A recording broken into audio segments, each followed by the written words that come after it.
Om Namo Bhagavate Vasudevaya. Om Namo Bhagavate Vasudevaya. Om Namo Bhagavate Vasudevaya.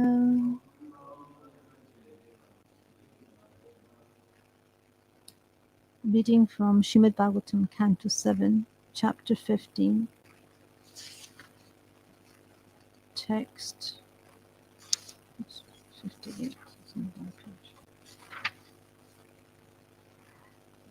Abadito piha abaso. Abadito piha abaso. Yatavastu taya smitaha. Yatavastu taya smitaha. Durgatatvad aindriyakam. Durgatatvad aindriyakam. Tadvadartha vikalpitam. Tadvadartha vikalpitam. Abaditophi abaso. Yatavastu tatay smitaha. Durgatatvad aindriyakam. Tadvadartha vikalpitam. Abaditophi abaso. Yatavastu taya smitaha. Durgatatvad aindriyakam. Tadvadartha vikalpitam.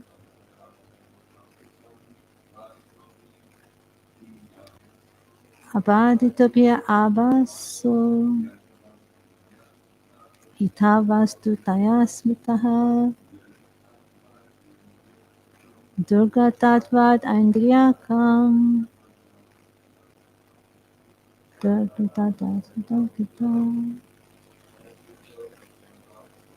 Abaditophi abaso. Yatavastu taya smitaha. Durgatatvad aindriyakam. Tadvadartha vikalpitam. Abadita, rejected. Api, although. He, certainly. Abhasa, a reflection. Yatha, as. Vastutaya, a form of reality. Smritaha, accepted.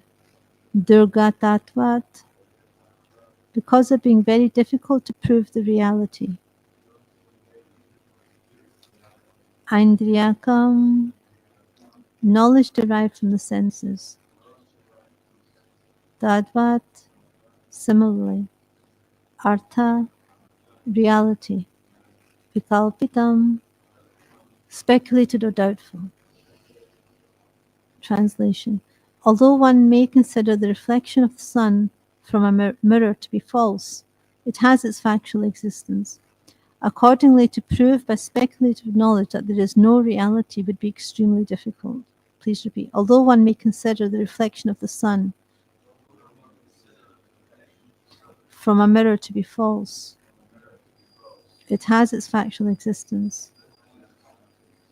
Accordingly, to prove by speculative knowledge that there is no reality would be extremely difficult.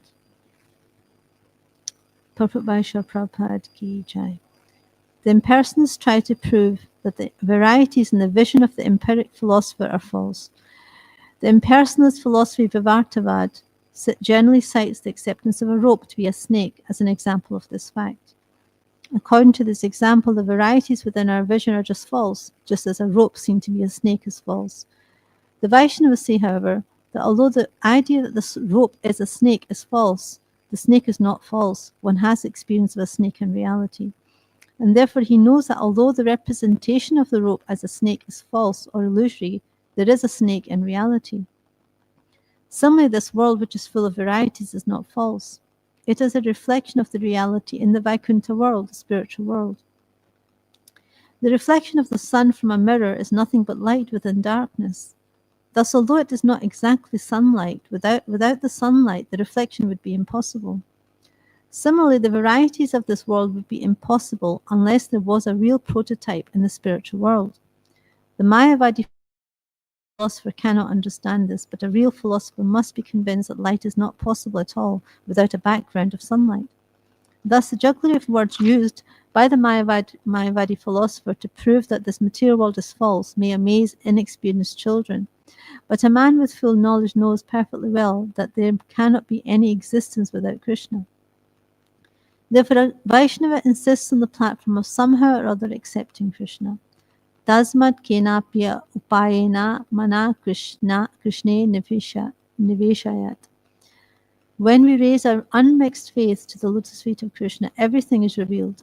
Krishna also says in the Bhagavad Gita 7.1, Maya asakta mana partha yogam yunjan madashraya asamshayam samagramam yatha jagyasi tatchunu.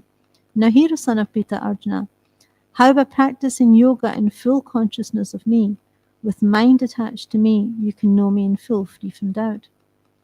Simply by raising one's staunch faith in Krishna and his instructions, one can understand reality without a doubt. Asamshayam samagramam. One can understand how Krishna's material and spiritual energies are working and how he is present everywhere, although everything is not him.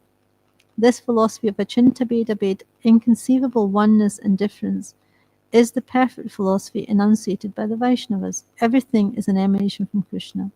But it is not that everything must be therefore be worshipped. Speculative knowledge cannot give us reality as it is, but will continue to be nefariously imperfect. So-called scientists try to prove that there is no God and that everything is happening because of the laws of nature. But this is imperfect knowledge because nothing can work unless directed by the Supreme Personality of Godhead. This is explained in Bhagavad Gita 9.10 by the Lord himself. Maya dakshina prakriti suyate sacharcharam hetunanina konteya jagad viparivartati. This material nature is working under my direction, O son of Kunti, and it is producing all moving and unmoving beings. By its rule, this manifestation is created and annihilated again and again. In this regard, Srila Madhvacharya gives this note: Durgatatvad artatvena parameshvarenaiva kalpitam. The background of everything is the Supreme Personality of Godhead Vasudeva. Vasudeva Sarvamiti Sa Mahatma Sudurlabha. This can be understood by a Mahatma who is perfect in knowledge. Such a Mahatma is rarely seen. Om Jnanatimidandasya Jnananjana Shalakaya Chakshuranmritanyena Tasmai Shri Gurave Namaha Shri Chaitanya Manovistam Stapitam Yena Bhutale Swayam Rupakadam Mayam Dadati Swapadantikam Jai Shri Krishna Chaitanya Prabhu Nityananda Shri Advaita Gadadhara Shivasadi Gaura Bhaktavinda Hare Krishna Krishna Krishna Hare Hare Hare Rama, Rama Rama, Hare Hare. Although one may consider the reflection of the sun from a mirror to be false, it has its factual existence. Accordingly, to prove by speculative knowledge that there is no reality would be extremely difficult.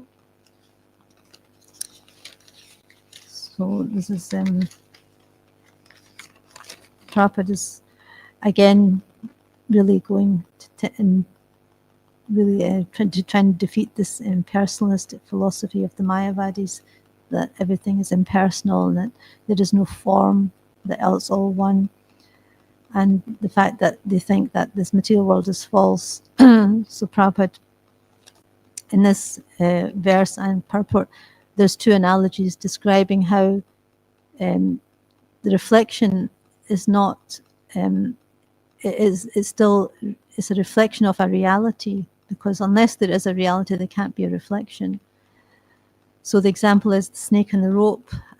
So, one may consider that the rope may mistake a rope to be a snake, but that means that we've experienced a snake. There is a snake in reality.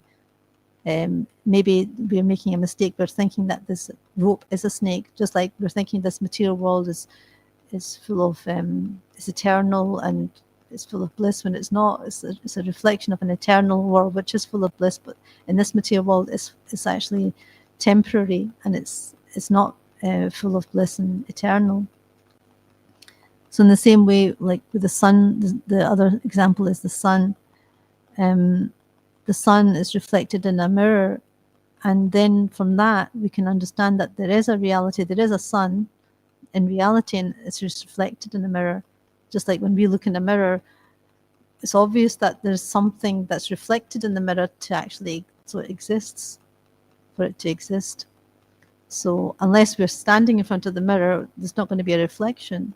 So it's like common sense to understand there has to be a reality for it to be reflected in something. So so there is a reality that exists, and this material world is just a reflection of that reality. And in the reality, in the spiritual world, there is eternal life, and it's full of bliss and joy. And when it's reflected in this material world, it's all temporary, and it's full of misery and suffering. And Krishna says that in the Bhagavad Gita, this world is a place of misery, and it's temporary. So the conclusion is from this that there must be a reality for there to be a reflection.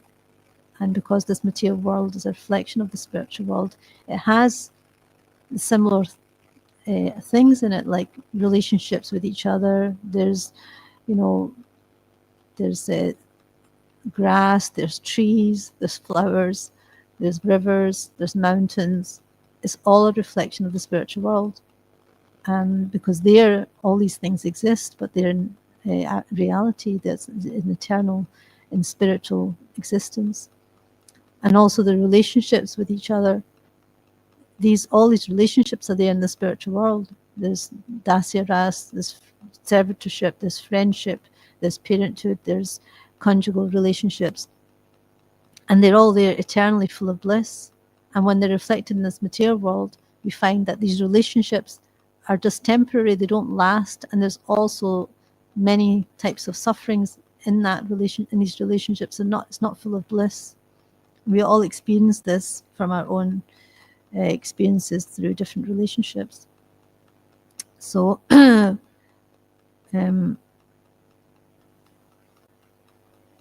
so we can actually understand all these things very easily by this logical that Prabhupada is presenting in the Bhagavatam, with these different examples of the rope and the snake and the sunshine and the reflection. And Prabhupada is making the point that the varieties of this world would be impossible unless there was a real prototype of the spiritual world. So we're trying to enjoy this material world like it was an eternal, ever-existing, place where we can live forever and in a blissful state, but it never happens. We're all trying to experience that bliss, and it's very fleeting. We may experience some sort of happiness, and then it's no longer there.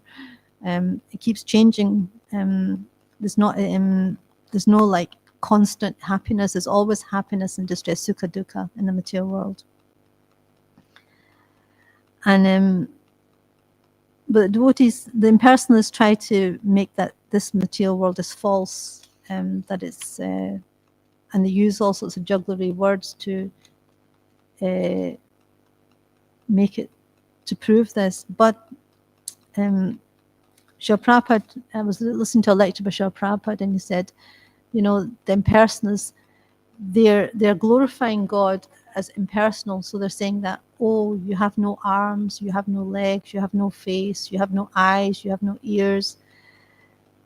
But this is actually not a glorification. This is actually an insult, because for somebody who has such a beautiful form as Krishna, to say that, oh, you are deaf, you are dumb, you are blind, to anybody who has a form, to say that to them is actually an insult, not a glorification. So actually it's an offense. So Srila Prabhupada is saying that this is actually an offense. It's not. It's an insult. It's not glorification of the Lord. And actually, by saying that he has no form, it actually hurts the Lord. It actually gives him a lot of pain. And we see that in the Chaitanya Bhagavatam, when Lord Chaitanya, he said that those who, are saying or preaching that the Lord has no form, it's like striking him with an iron rod. This is how painful it is to the Lord when we're saying that he has no form. And in another place, Lord Chaitanya says that the one who claims that there is some process which is higher than devotional service factually strikes me with an iron rod. He commits a serious offense at the feet of Bhakti Devi. So if we consider that anything other than Bhakti is the highest, then if we think that karma or jnana or yoga is higher than Bhakti, then actually we're committing this offense and we're hurting the Lord. It's like hitting him with an iron rod. So it's not a small thing to commit this aparad. And all, if you look at all the different great personalities in the universe, they're all glorifying Krishna's form. So right from Lord Brahma down to so many, all the acharyas in the parampara, they're all glorifying Krishna's form. So Lord Brahma, in the Brahma Samhita, I brought the book in case I can't remember the verses, but so he even starts with this Ishvara Parama Krishna Satchitananda Vigraha Anadir Adir Govinda Sarvakarana Karanam. So Krishna, who is known as Govinda, is the supreme Godhead. He has an eternal blissful spiritual body. He is the origin of all. He has no other origin, and he's the prime cause of all causes. So he has an eternal blissful spiritual body, Satchitananda Vigraha. So this is actually Lord Brahma. Lord Brahma, after meditating for thousands and thousands of celestial years, he came to the revelation. He was given a revelation of the spiritual world by Krishna.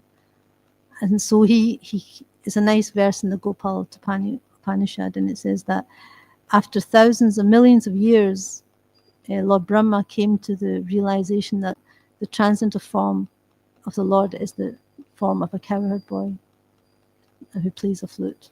So this is after all the millions of years of meditation.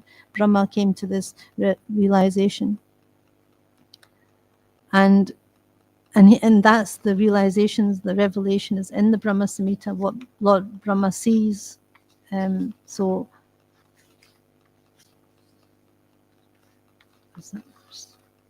we sing every morning, Venum Kanvantam Aravinda Dalayataksham Bharavatam Samastitam Buddha Sundarangam Kandarpa Koti Kamaniya Vishesha Shobham Govindam Adi Purusham Tam Ham Bhajami. So Lord Brahma is saying, I worship Govinda, the primeval Lord, who is adept in playing on his flute, with blooming eyes like lotus petals and head bedecked with peacock's feathers, with a figure of beauty tinged with the hue of blue clouds, and his unique loveliness charming millions of cupids. So this is the description of Krishna, that he is adept in playing on his flute. Krishna plays a flute. He has eyes like lotus petals.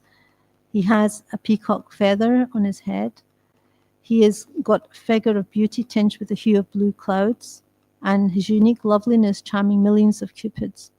So there's no impersonal idea here. It's not like some sort of phantasmagoria. It's not it says in the purport, actually, it's very interesting. It says, the matchless beauty of Krishna, the supreme lord of Goloka, is being described. Krishna, the all-pervading cognition, has a spiritual form of his own. The form of Krishna is not a fanciful creation of imagination formed after visualizing the beautiful things of the world. What Brahma saw in his ecstatic trance of pure devotion is being described. Krishna is engaged in playing upon his flute. That flute, is by his enchanting musical sound, attracts the hearts of all living beings.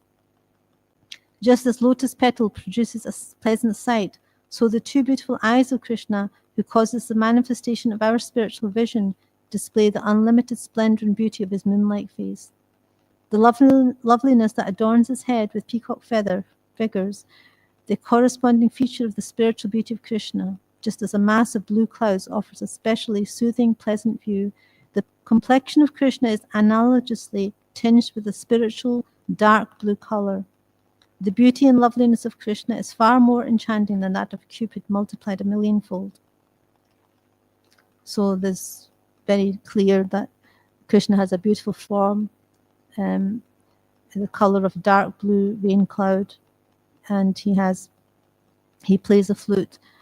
And in the next verse, there's this Lord Brahma saying, I worship Govinda, the primeval Lord, round whose neck swinging a garland of flowers beautified with a moon locket, whose 2 hands are adorned with the flute and jeweled ornaments, who always revels in pastimes of love, whose graceful threefold bending form of Shyamasundar is eternally manifest. So this is the beautiful form of Krishna is threefold bending form of Shyamasundar. And he has hands with a flute with jeweled ornaments, and he has a moon locket, he has a garland of flowers. All these things are eternal. It's not like they just somehow are created. They're an eternal existence of all these wonderful attributes of Krishna. And in verse 56, Lord Brahma is concluding his description. So this is actually the description of Goloka Vrindavan, Goloka in the spiritual world. So Lord Brahma has a revelation. He says, I worship that transcendental seat known as Shwetadweep, where, as loving consorts of Lakshmis in their unalloyed spiritual essence, practice the amorous service of the Supreme Lord Krishna as their only lover, where every tree is a transcendental purpose tree, where the soil is the purpose gem, all water is nectar, every word is a song, every gait is a dance, the flute is the favorite attendant, effulgence is full of transcendental bliss, and the supreme spiritual entities are all enjoyable and tasty, where numberless milk cows always emit transcendental oceans of milk, where there is eternal existence of transcendental time, who is ever present and without past or future, and hence is not subject to the quality of passing away even for the space of half a moment. That realm is known as Goloka only to a few self-realized souls in this world.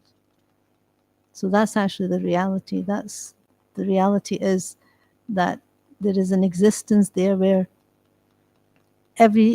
all the water is nectar, every word is a song, and every gait is a dance, and there's eternal existence of a transcendental time without present or without future.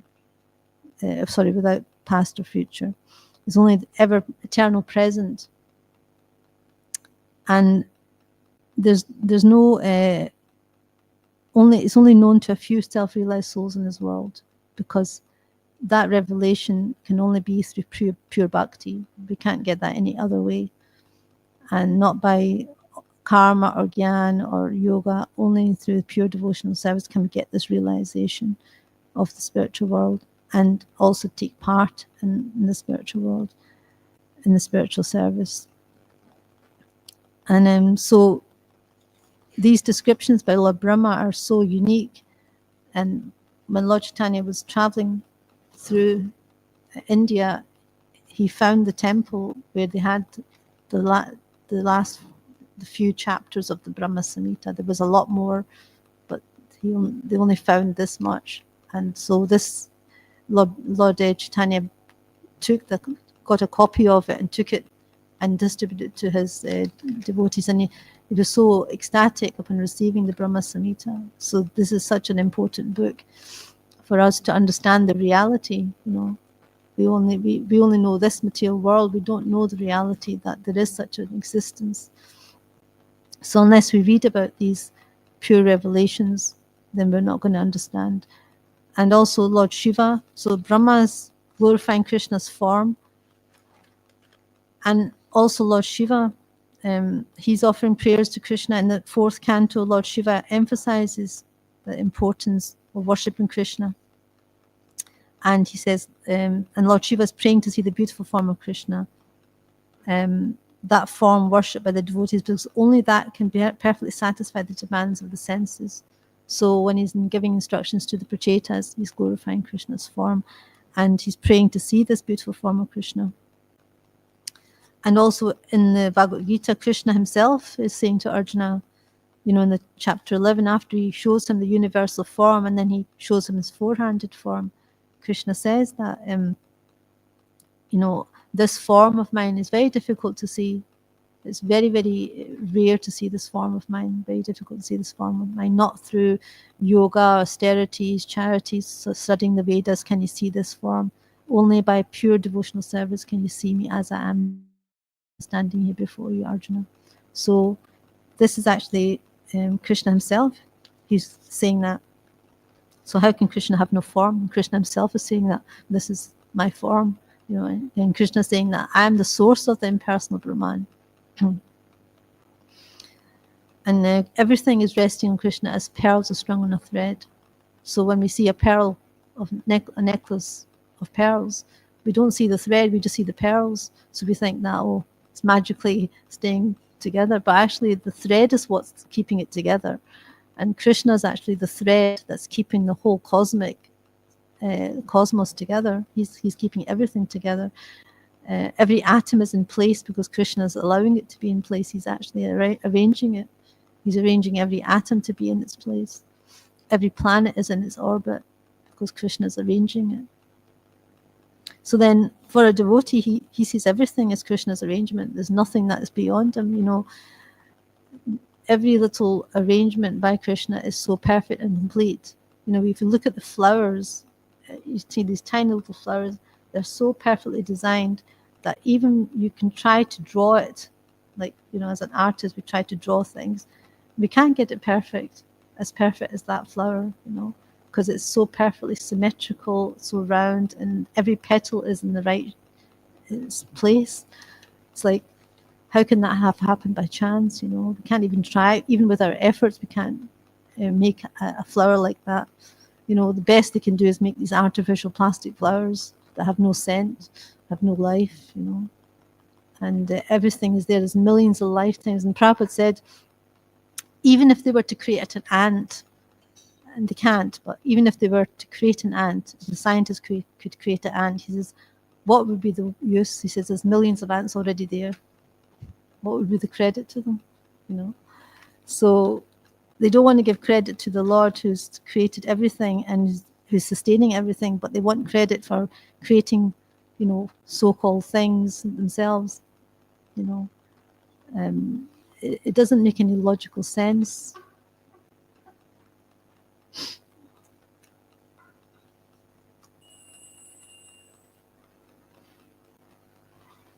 Shishikotin Daimai Prashishiki Jai.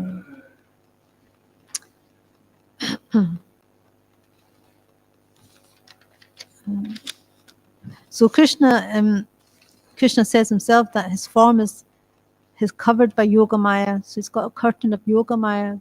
And Krishna says I'm never manifest to the foolish and unintelligent. Krishna says that in the Bhagavad Gita. For them, I'm covered by my potency of Yoga Maya. So that's why people cannot understand Krishna, because he's actually the one who's got the curtain closed, so you can't see him. But when we take up devotional service and chant Krishna's names and perform Bhakti Yoga, then Krishna opens that curtain so we can see him. So he's in charge. He controls the curtain. He can open the curtain when he wants, and he can reveal his form like he did to Lord Brahma when he wants. But we can't force that. When Krishna's pleased, then he'll reveal himself. And this happens by the process of using our tongue, like that verse, Tashi Krishna Namadi. So, can you remember the whole verse? Jiva Hari. So, with our dull material senses, we cannot understand Krishna's name, form, qualities, and past tense. It's not possible. But when we engage our tongue in the service of the Lord, then Krishna reveals himself. So when we use our tongue in chanting Hare Krishna, and we take prasadam, and we use our tongue to preach Krishna's name, form, glories, then Krishna reveals himself, because that is up depending on how we pleasing Krishna. When we satisfy Krishna and we satisfy the spiritual master, then everything works out. Then Krishna will reveal himself to us. And if you think about it, there's no amount of logic or argument that's going to come, no amount of logic will bring us to the conclusion that Krishna is a cowherd boy, a blue cowherd boy who plays a flute and tends cows. There's no amount of logic that can bring us to that conclusion. Only through devotional service can we actually accept this and understand this very easily. You know, by chanting Hare Krishna, by reading Prabhupada's books, by taking up devotional service, we come to this conclusion, yes, we can accept easily that Krishna's God is a cowherd boy and he plays a flute and he tends cows. It's not a problem for us. It's not so difficult to accept. But for non-devotees, it's impossible for them to accept that because they are not performing devotional service. They're not, pleasing Krishna by devotional service. It's just not possible. And from my own experience, I remember that since I was 12 years old, I was reading the Bhagavad Gita, and I was reading it, but there was always some doubt, in my mind, is Krishna actually God? Is this, So I was only reading, I wasn't performing, I hadn't met devotees, I wasn't performing devotional service, I was just reading Bhagavad Gita. And there was always some doubts. But then there came to a point where I decided, okay, let me just chant Hare Krishna, because it says in the book that we're supposed to, after a few years, I didn't, because I was thinking, what's this Hare Krishna? Why would a mantra, why could that help me, understand Krishna, So I didn't have any faith. But then one day, after a few years, I thought, okay, let me try chanting this Hare Krishna mantra. So I ordered some beads. And I started chanting, and in 2 weeks' time, within 2 weeks, I was totally convinced 100% that Krishna is God. And that was it. I was going to join the temple. So it was like, just because I started chanting Krishna's names, and that was actually the devotional service that I needed to do to actually free myself from all doubts. So although I had been reading Bhagavad Gita, I wasn't convinced completely until I started chanting Hare Krishna. That convinced me. So that's why, unless we're performing devotional service, we're not going to be convinced. Krishna's not going to reveal himself. He's not going to give us this knowledge. And also, there was another time when, before, I wasn't able to understand the Panchatattva and accept Lord Chaitanya as Krishna. It was very difficult for me to understand that Lord Chaitanya is Krishna. For some reason, I don't know why, I just couldn't understand it. This is before I started to come to the temple. And then, so when I came to the temple, the devotee here said, no, you should worship the Panchatattva, offer incense and a flower and a chamara. And I was like, okay. I said, I don't really accept Lord Chaitanya yet, but maybe by this process, I will be able to accept it. So I took the instruction, and then I started doing that every day. I photographed a big picture of Panchatattva, printed it out, framed it, started offering incense and flower and chamara every day. And after a few weeks of this, I could accept that Lord Chaitanya is Krishna. It was like magical, it was like, yeah, he is Krishna. So it's like, because I hadn't been performing the service, and Krishna didn't reveal, Lord Chaitanya didn't reveal that he is actually Krishna. But when I started performing this devotional service to the Lord, then the revelation came, and I could accept without any problem that, yeah, Lord Chaitanya is Krishna. There isn't any problem with that. You see, so from my own experience, I could see that although I tried to, with my own logic or argument, try to understand Lord Chaitanya or Krishna, I couldn't. I had all these doubts. But as soon as I started performing some devotional service to the Lord, then everything changed. I could accept. So that's the revelation that Krishna, when we perform devotional service, and Krishna is pleased by that, then he reveals himself. He gives us that revelation. So, we want to have that revelation, that we want to see Krishna. We want to have darshan. Look at Lord Brahma, he got that darshan, but it wasn't cheap. It wasn't like he was just sitting around, He performed so much tapasya, so much meditation for millions of years. And, then he got the realization, then the tapasya. And for us, we haven't got the process of meditation. We've got the process of Nam Sankirtan. We have to chant the holy names so purely that Krishna will reveal himself in the form of the name. Through the name, we will see Krishna. We will have darshan of Krishna. So that our method is not meditation for millions of years, but our method is to purely chant the holy names. We have to come to that point, and by pleasing the holy name, by sharing the holy name with others, that's how we make spiritual advancement. We actually make a lot more advancement when we're sharing it with others than just chanting it ourselves. So we've got a quick process. We've got like an easy process, actually. We can distribute Krishna consciousness, and the more we give, the more we get. This is the way it happens. The more we give Krishna consciousness to others, the more we receive Krishna's mercy. And that actually, then that revelation will take place, and we will get the realization, as so many other great sages and saints and acharyas have had the realization that Krishna is, his form is as a beautiful Shama Sundar form. He is the absolute truth. So by following in the footsteps of the previous acharyas, we'll come to the same realization. So I'd like to stop there for any questions or comments, or any realizations anybody else wants to share in their own journey in Krishna consciousness. Let's convince them of Krishna. Yes.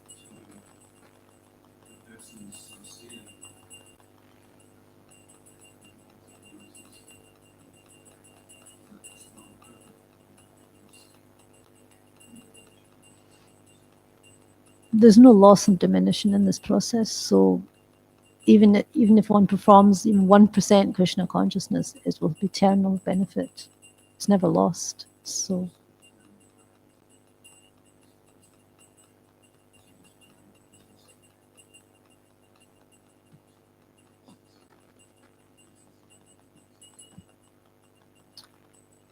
well,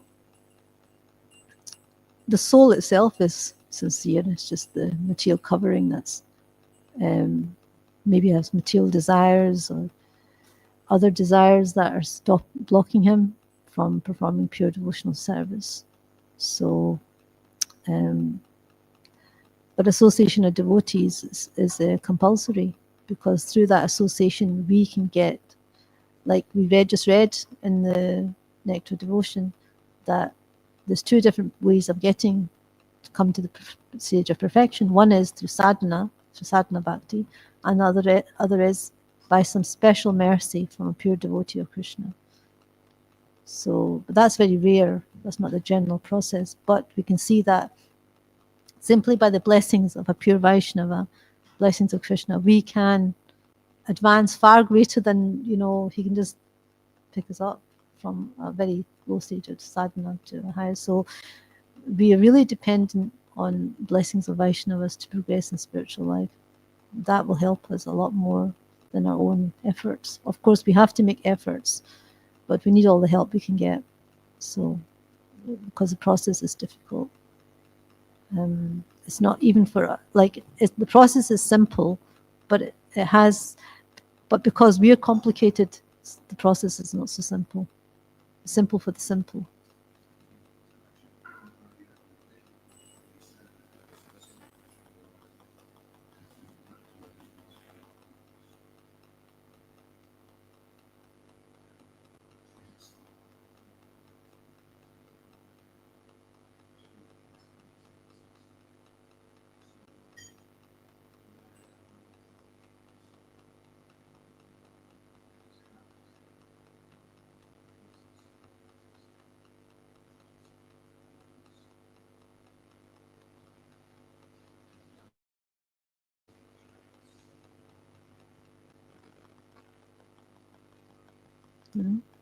Has anybody else got any answer?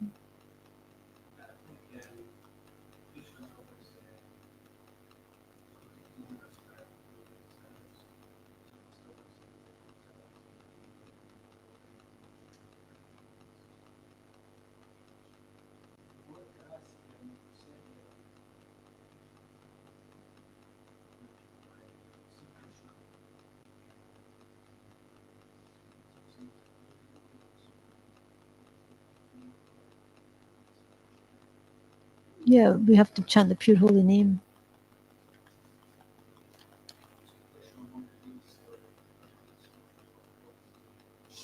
well, Krishna's independent. It's not like the rules are for us, not for Krishna. So, he can break the rules if he wants. But generally, when we perform pure devotional service, then Krishna will be more inclined to reveal himself to us because we have pure love for him. But Krishna is still independent. He can reveal himself to anybody and everybody if he wants. Just like with Kali, there's a place in the Nectar Devotion where it's described that, Krishna was dancing on Kaliya's hoods, and Kaliya was, a serpent. He was vicious. He was he was not a devotee of Krishna. And he had vicious, symptoms and behavior. But Krishna danced on his hoods. And the Nagapatnis are praying, saying, how is it possible that you're dancing on Kaliya's hoods when your lotus feet are worshipped by Lord Brahma and Shiva? They're desiring your feet on their head, but you're dancing on Kaliya's hoods, who's a serpent, who's not even your devotee, he's not interested, and he's trying to kill you. And it says that this is a form of Krishna's independence. He's completely independent. He can do it if he wants to. But we shouldn't think that, well, he did it for Kaliya, then he can do it for me. We shouldn't think that, we should think, well, I need to perform pure devotional service and please Krishna. So Krishna's independent. He can do it if he wants to. And it's up to him who he reveals himself to. But we shouldn't think that we don't have to do anything and we'll just wait and for luck, such luck that Krishna will reveal himself to us. We have to prepare. We have to perform the effort. We have to, do the work, make the effort to please Krishna and get his mercy. We can't just laze around and think, well, sometime Krishna will reveal himself to me and I'll just do what I want. We still have to make the endeavor and not think that, well, Krishna can reveal himself to me. So it's like, most people don't just think, I'll gamble and win the lottery.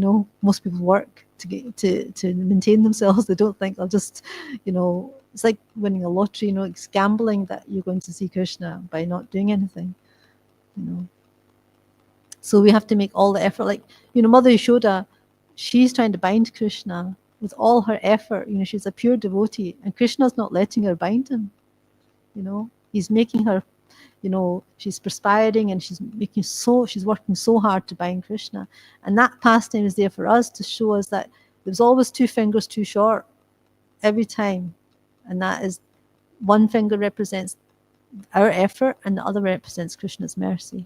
So we need both. We need to put in the effort and receive Krishna's mercy.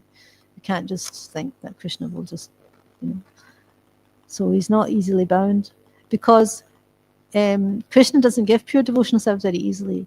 He gives us liberation easily. He gives us so many sense gratification easily, but he doesn't give pure devotional service easily because he becomes controlled by the devotee.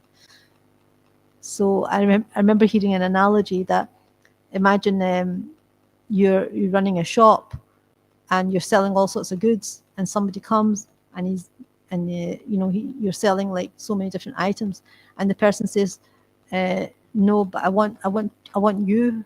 I want to buy you, sort of thing, And you're like, no, you can buy all these other things, but you're not getting me. It's like that's what Krishna feels like. You can't just buy him. He can give you all sorts of other things, but you need to have pure love for him if you want to be, control Krishna in that way. I mean, devotees aren't thinking they were trying to control Krishna, but Krishna becomes controlled by their love. So it's not like we have to make constantly practice Krishna consciousness to get there in the end. Otherwise, it's going to be very difficult. If we lapse, then Maya's just going to kick in, and she'll just take us for a ride in the material world again. And there's many Kali Yugas where Lord Chaitanya doesn't appear as he is. I was just reading that the other day, that in so many universes Lord Chaitanya is appearing, but not as Lord Chaitanya as the one that's appeared here in this Kali Yuga. Once in a day of Brahma, Lord Chaitanya appears, and he gives the highest devotional service, the highest holy name in this way. And we can't just not take advantage of it. We can end up being another Kali Yuga where a Vishnu incarnation comes down and is giving us not Vraj Prem, but Vaikuntha Prem. It's not a normal thing. It's one day in the Lord Brahma, one day of Lord Brahma. In 1,000 Kali Yugas, this one time Lord Chaitanya appears in this form to give us this pure devotional service of the spiritual world of Goloka. So we can't just think, well, I'll just wait another lifetime. We end up in another Kali Yuga and another time when there's not Lord Chaitanya himself appearing. It's not Krishna himself, it's an incarnation of Vishnu that appears.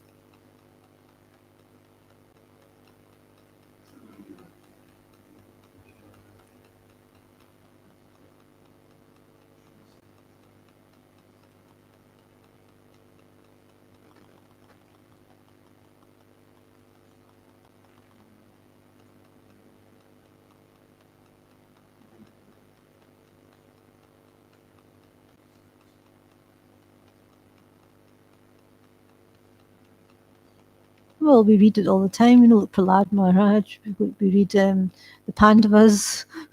It's like they're continuously going through ups and downs, and so many traumas, so many crises, so many dilemmas. It doesn't. It's to show us that this is the material world.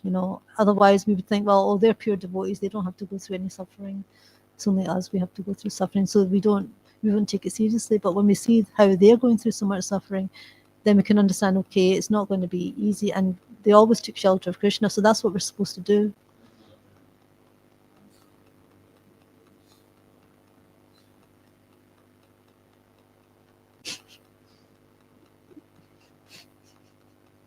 I don't think that works that way like that.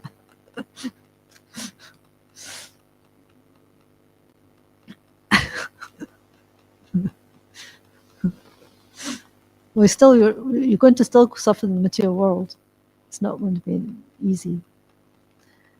But the pure devotees, they still take shelter of Krishna through all their ordeals that they go through, and that's what keeps them.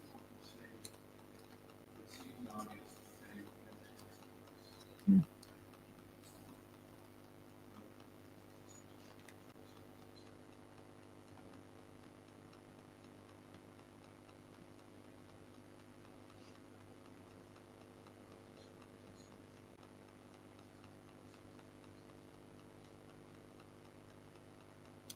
We can't understand this until we become a pure devotee, what that bliss is.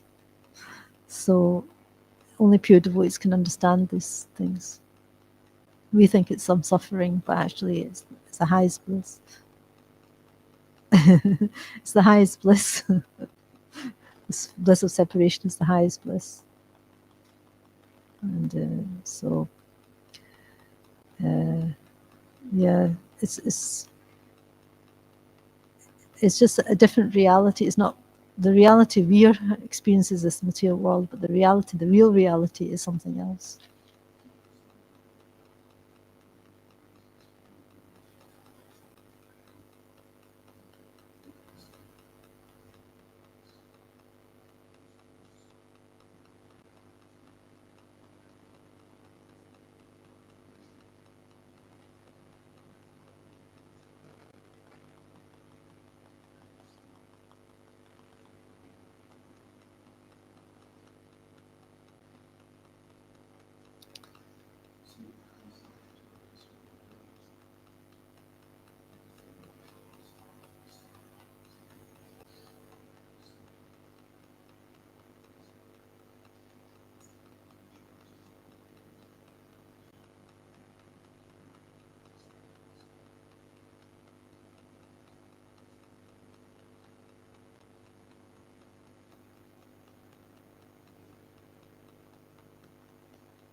Yes.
we see that the jiva's always got free will.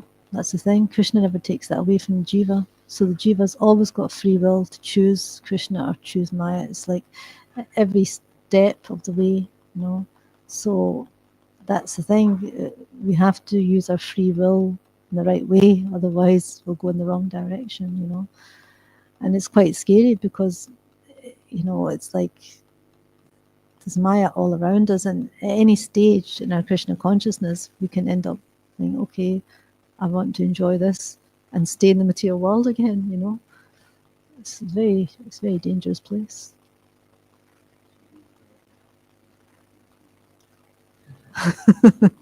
No, we pray to Krishna for protection.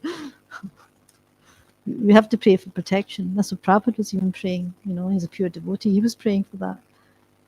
So we can't be thinking that we're not we're immune to material energy. You know, we always have to be very careful. Okay, shall I stop? Grantara Srimad Bhagavatam ki jai, Shri Prabhupada ki jai, Iskon Gurvind ki jai, Shishkotan Taimai Pashashi ki jai, Gaur Premanandi, Sadhu Sangha Sadhu Seva ki jai.